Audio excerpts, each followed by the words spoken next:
Hi guys and welcome back. Today is going to be Cargo 7. Okay, so let me put the big picture out for this conclusion of this saga. Okay, so we've got Agent P, which is actually entertaining as that the only way I can actually put it. So he's got the internal affairs ears. He's got now they've actually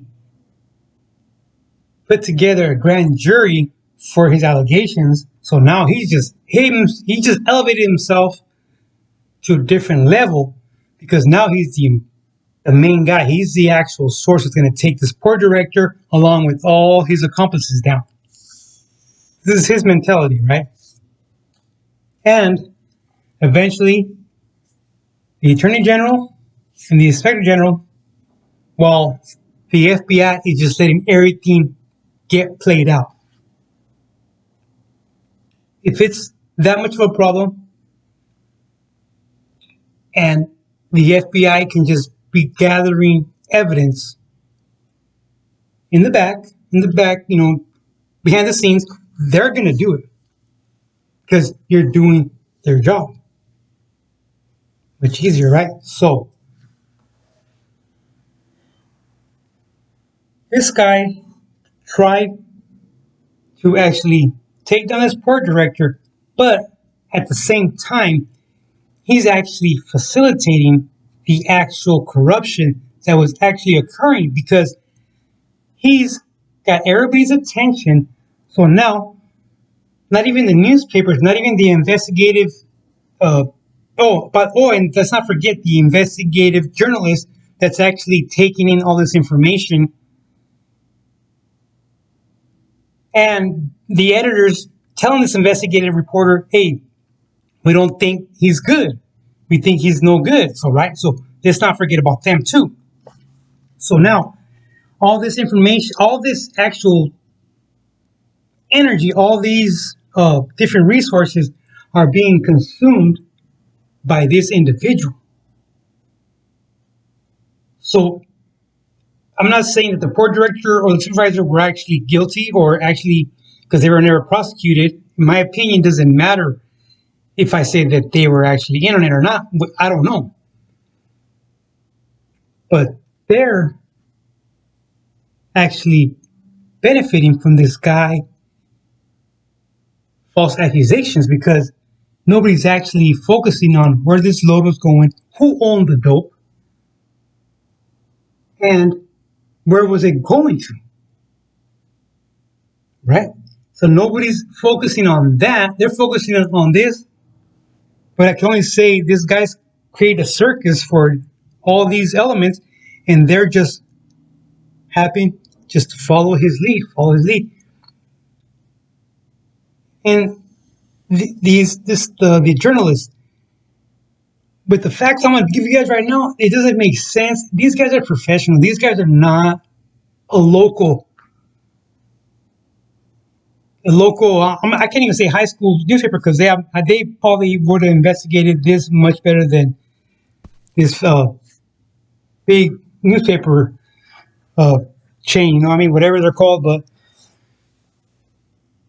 he starts off with that in the actual intel that they were gathering on the cartels. How he knows this, I don't know.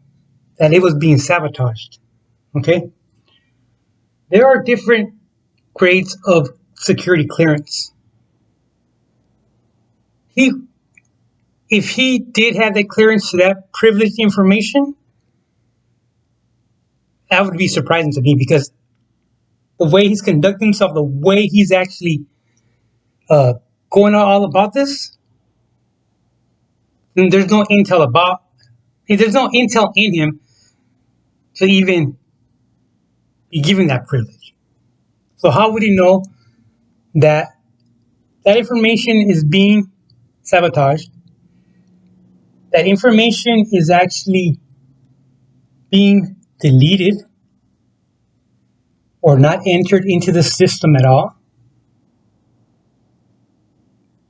And this one I don't get at all. that Customs actually would intervene on behalf of Mexican officials that were detained in the U.S. That'd be under a closed door, under a grand jury. That would be under nobody would know about this. Again, just because you're an agent, you don't have the privilege, you don't have access to all intel. That's not the way it works.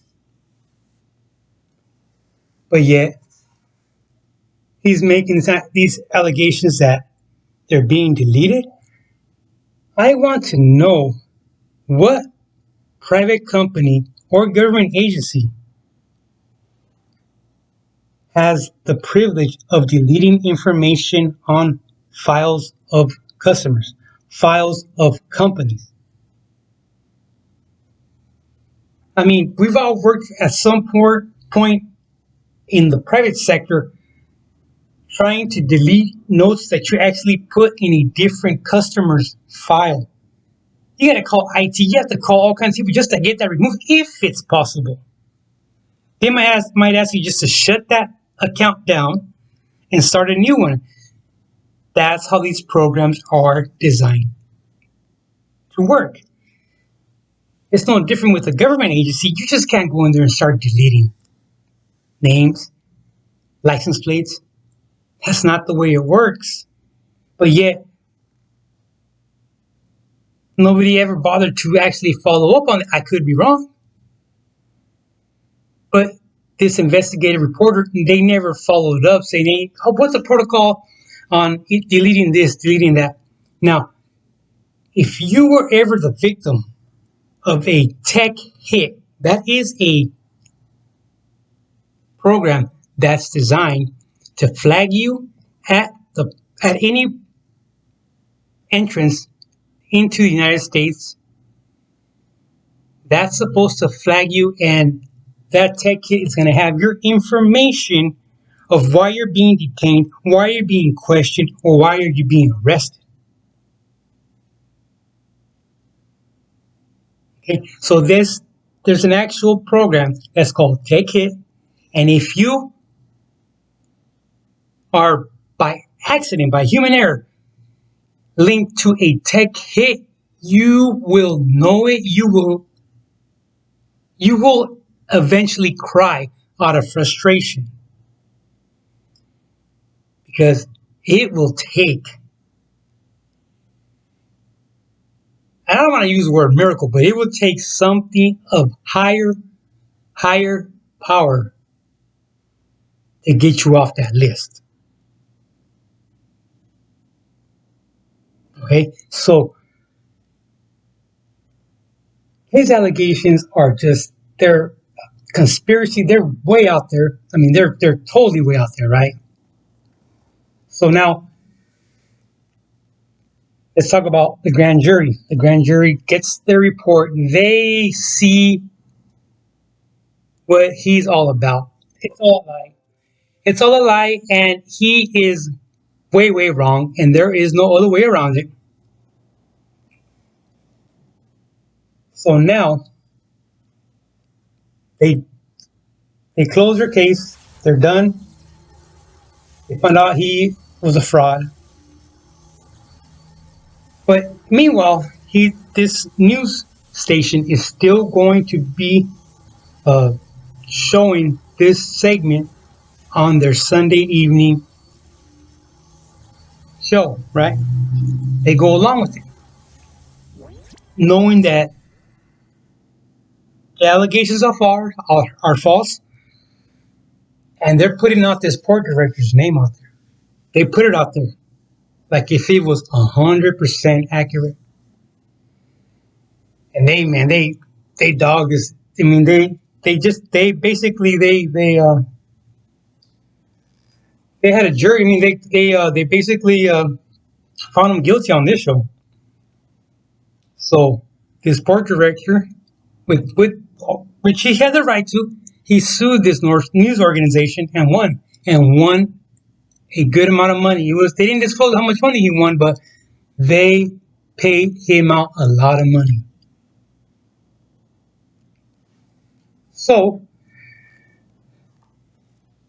the grand jury said, no, this agent Pete is no good.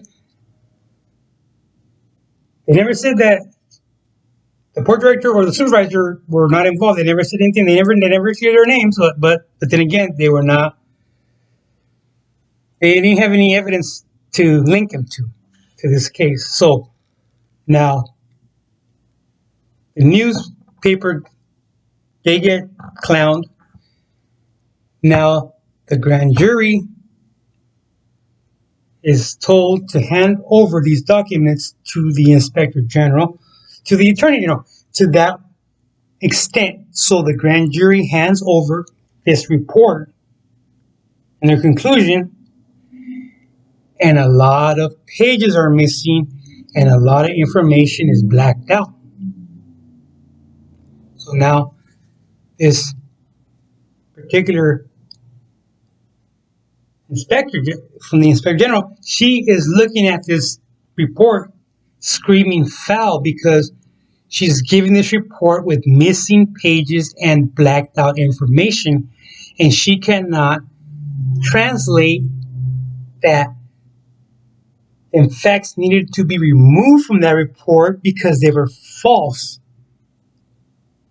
And she did get that report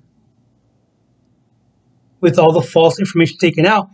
She's saying that now the grand jury is actually corrupt because she's not giving the report that they were given to them, which they were responsible. I'm speaking of the grand jury, they were responsible enough to actually to take away the false information because of the fact that why would you give a false report to an inspector general inspector? She could not translate that. She could not actually understand why they actually took that information out. That was her thinking. That was her thinking. And so she just dropped everything because she couldn't do anything. Instead of actually starting from scratch to investigate, she wanted to go off of the report that the grand jury received. That was false. And she could not translate that. And that just made us scratch our head because, I mean, how does that make sense? Right? So finally, the FBI decides to take control, to take action. To take action, they raid Agent P's home, and they locate all the false documents, all the forged papers. They find everything. They arrest him, charge him. He got time. He got some years, and got a heavy fine for producing false information. But nobody ever